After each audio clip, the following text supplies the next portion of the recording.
ఈ అవసరత ప్రభు తీర్చగలరు. అయితే మనం ఒకటి చేయాలి, పునరుద్ధానుడైన క్రీస్తును అనుభవించాలి. ఈ అనుభవం అనేక మందికి ప్రచురణ చేయాలి. అంతే తప్ప ఏదో బండి నడిచింది వచ్చి వెళ్ళిపోయాం అన్నట్లుగా ప్రయాణం ఉండకూడదు. పేతురు అంటున్నాడు కదా, మేము సాక్షులమై ఉన్నామని.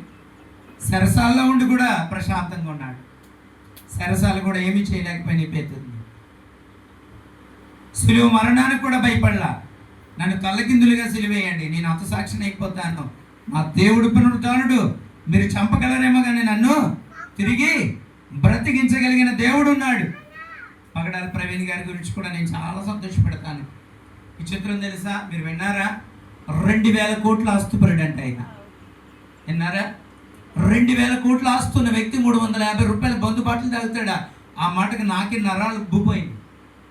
చాలేమన్నా ఎందుకు, నా మట్టికి నాకే బాడీలో నరాలు ఉబ్బిపోయింది.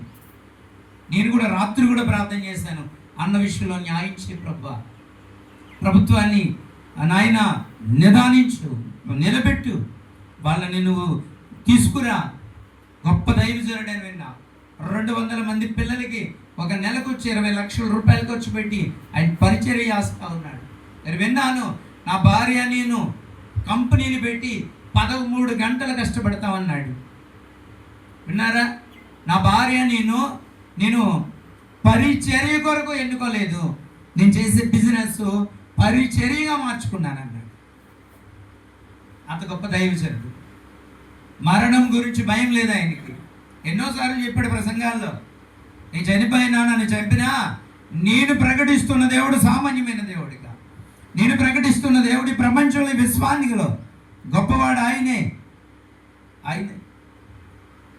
అజయ్ బాబు ఒక మాట అన్నాడు, అన్న నిన్న జైలు నుంచి బయటకు వస్తే నేను యేసు ప్రభువుని ప్రకటిస్తూ ఉంటే వాళ్ళు నానా బూతులు తిట్టారు పోలీస్ అధికారులు, వాళ్ళందరికీ కృతజ్ఞతలు అని చెప్పి ఒక మంచి మాట అన్నాడు. ఆల్రెడీ నాకు 40 ఏళ్ళు వచ్చినాయి. ఆ మాట నాకు చాలా బాగా నచ్చింది. 40 ఏళ్ళు వచ్చినాయి. మా బ్రతికి 20 ఏళ్ళు బ్రతుకుతాను. ఎలాగా?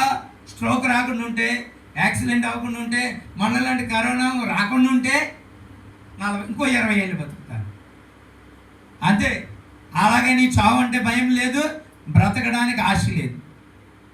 కానీ నా దేవుణ్ణి ప్రకటించకుండా నేను ఉండలేను. హల్లెలూయా! చాలా గొప్ప సంగతి. ఆ మాట నాకు చాలా నచ్చింది. నాకు చాలా చాలా ఇష్టమైంది ఆ మాట. నిజమండి, బ్రతికేది కొంతకాలమే, ఎంతకాలం బ్రతుకుతాం అంతే. అంతేనంటారా కదంటారా? కరోనా వచ్చింది, ఇన్ని పొట్లాలు చూసాం మనం.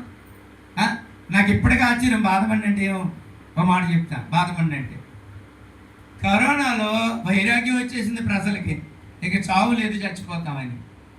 ఇలా చూస్తే అలా చచ్చిపోయేవారు జనం. నాకు అల్ల ముందు నేను అంతమంది చూసాను. ఇలా చూస్తే అలా పోయేవారు. ఉదయం అదేంటారు అంతలా ఉన్నామనేసి, అంత బలమైనడు. తిమ్మాపురంలో ఆయన ఉన్నాడు, పౌలన్నని, చాలా గట్టిగా ఉంటాడు, మామూలుగా డిగ్రీటీగా ఉంటాడు, దైవజనుడు.